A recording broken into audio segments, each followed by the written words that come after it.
بسم اللہ الرحمن الرحیم۔ السلام علیکم۔ اسلامک سٹوریز پروڈکشن کی طرف سے آپ سب کو خوش آمدید۔ امید کرتی ہوں کہ آپ سب خیریت سے ہوں گے۔ خلیفہ کے دربار میں ایک عجیب و غریب مقدمہ پیش کیا گیا۔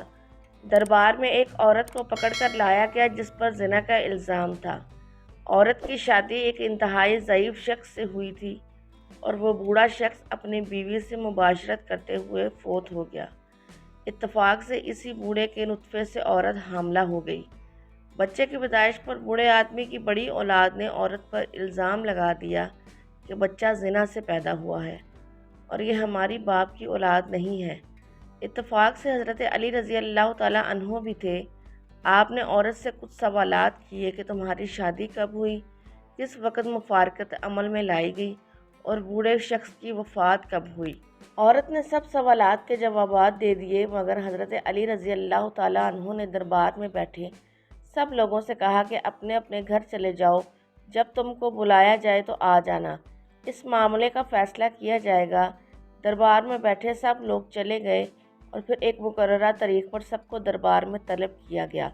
حضرت علی نے دربار میں کچھ بچوں کو طلب کیا جس میں ملزمہ عورت کا بچہ بھی شامل تھا۔ حضرت علی نے سب بچوں کو قطار میں کھڑا کیا اور ان سے کہا بیٹھ جاؤ۔ سب بچے بیٹھ گئے، پھر فرمایا کھڑے ہو جاؤ۔ سب بچے کھڑے ہو گئے، مگر اس عورت کا بچہ ہاتھوں سے ٹیک لگا کر کھڑا ہونے کی کوشش کر رہا تھا اور آخرکار ٹیک لگا کر کھڑا ہو گیا۔ حضرت علی رضی اللہ تعالیٰ عنہ نے فرمایا بے شک یہ عورت زانیہ نہیں ہے اور یہ بچہ اس بوڑھے خامند کا ہی ہے جو ناتوانی کی وجہ سے ہاتھ ٹیک کر کھڑا ہوا ہے۔ بے شک یہ ضعیف شخص کا نطفہ ہی ہے جو ضعیف طاقت لیے ہوئے ہے۔ حضرت علی رضی اللہ تعالیٰ عنہ نے حکم دیا کہ اس بچے کو اپنے والد کی میراث میں حصہ دیا جائے اور جھوٹی تہمت لگانے پر جھوٹ کی حد جاری کر دی جائے گی۔